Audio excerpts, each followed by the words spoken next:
Are we there yet? Well, almost. Let's just now recap as we come to the conclusion of the course and see what skills in public speaking we have learned.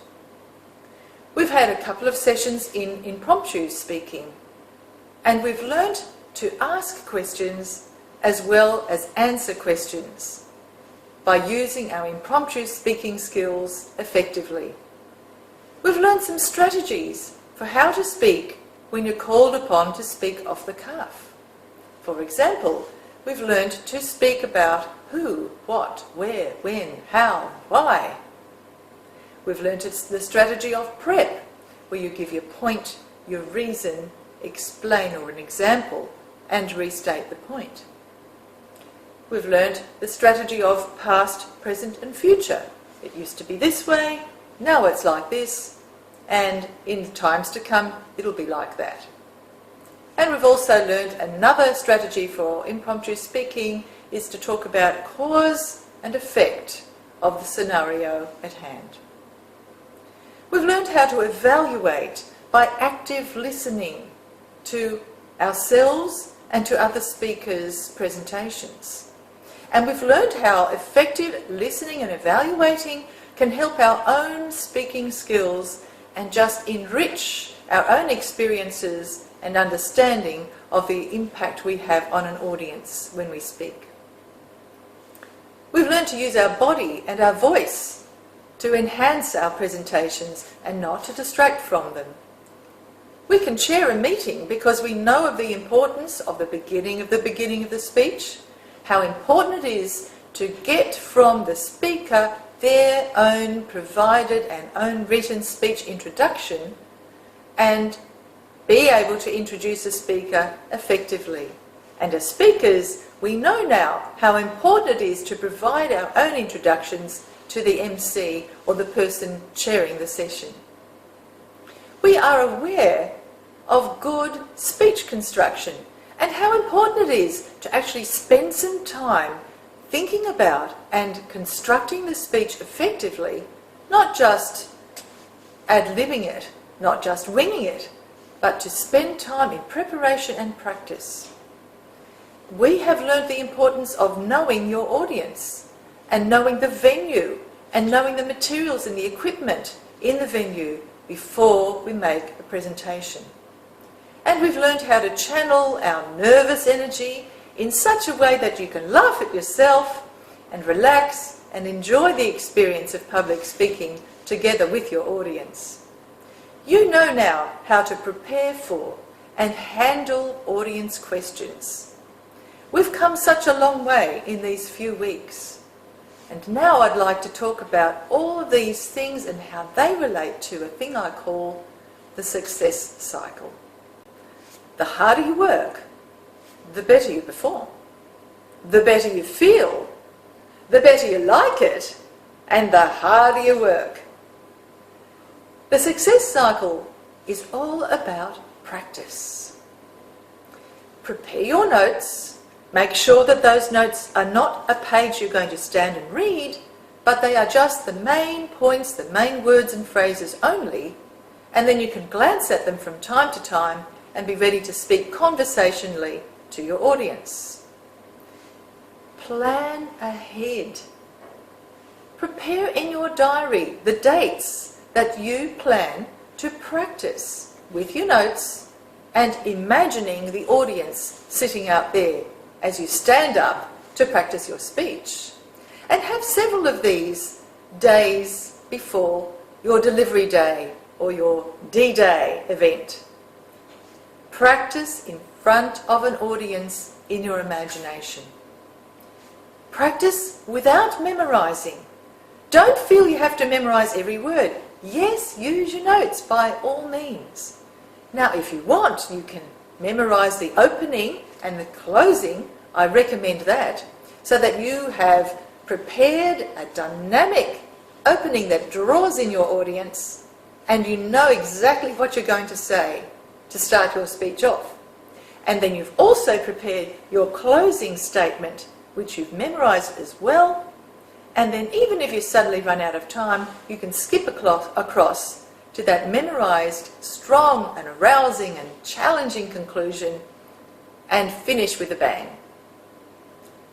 Memorize any quotes if you want, if you have quotes in your speech. And then practice the whole presentation. That includes any visual aids or props.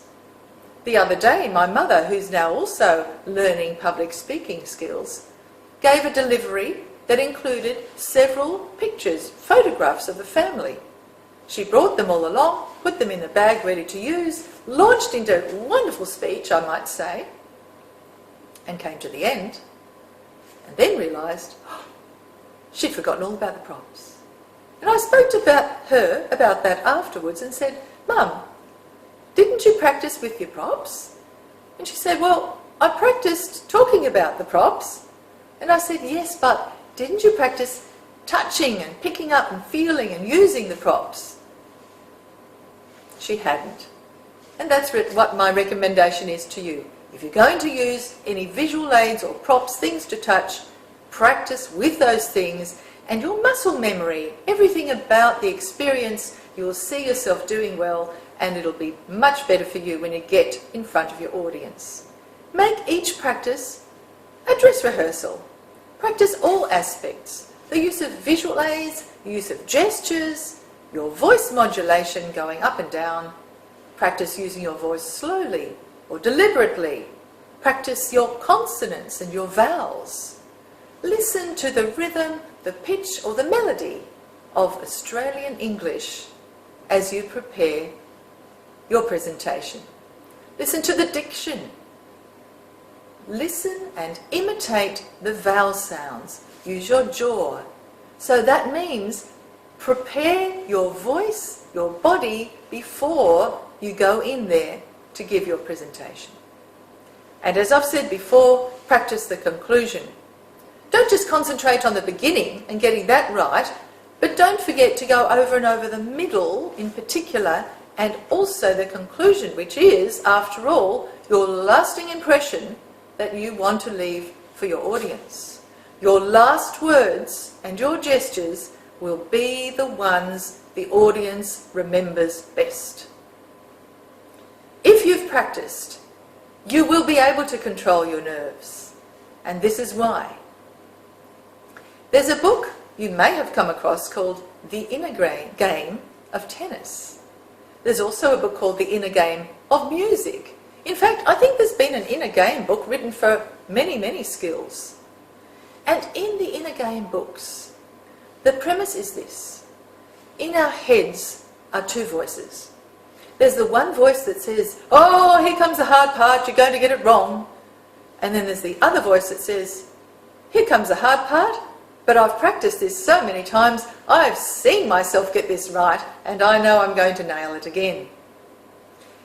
This is all linked with visualization. Visualization is one of the most powerful tools that you can use. It's used by coaches to inspire their athletes to perform at very high levels. In fact, in one study, 3 groups of basketball players were randomly chosen and were scored on their ability to throw a basketball through the hoop. Group A were allowed no practice at all. Group B practiced throwing the ball at the basket for 20 minutes every day. And Group C were given no ball, but were asked to imagine themselves successfully throwing that basket for the same amount of time, 20 minutes a day, as Group B did. A most surprising outcome. Group A, as you would expect, didn't do very well at all. But Group B and Group C were both so close to doing very well, you could hardly tell which group was which.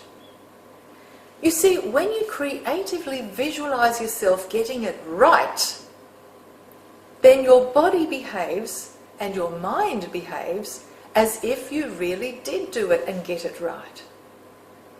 So practicing in our minds and creatively visualizing our success before an audience is a very powerful tool that we certainly can use, and I certainly recommend to you. And so you see, that's what we're talking about with a success cycle. You practice, whether it's physically or in your mind, you get it right. You get better at it. You see yourself being good at it. And when you're good at something, you're having fun. And when you're having fun, you want to do it again.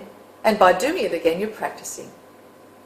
Now, do not underestimate what I've said before, that whilst creative visualization is a powerful tool, I am not for a moment saying don't practice your speech in reality.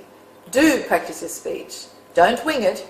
Don't think, oh, I know what I'm going to talk about, I'll be fine. If you want to be a professional presenter, practice your speech. A previous student sent me this following message.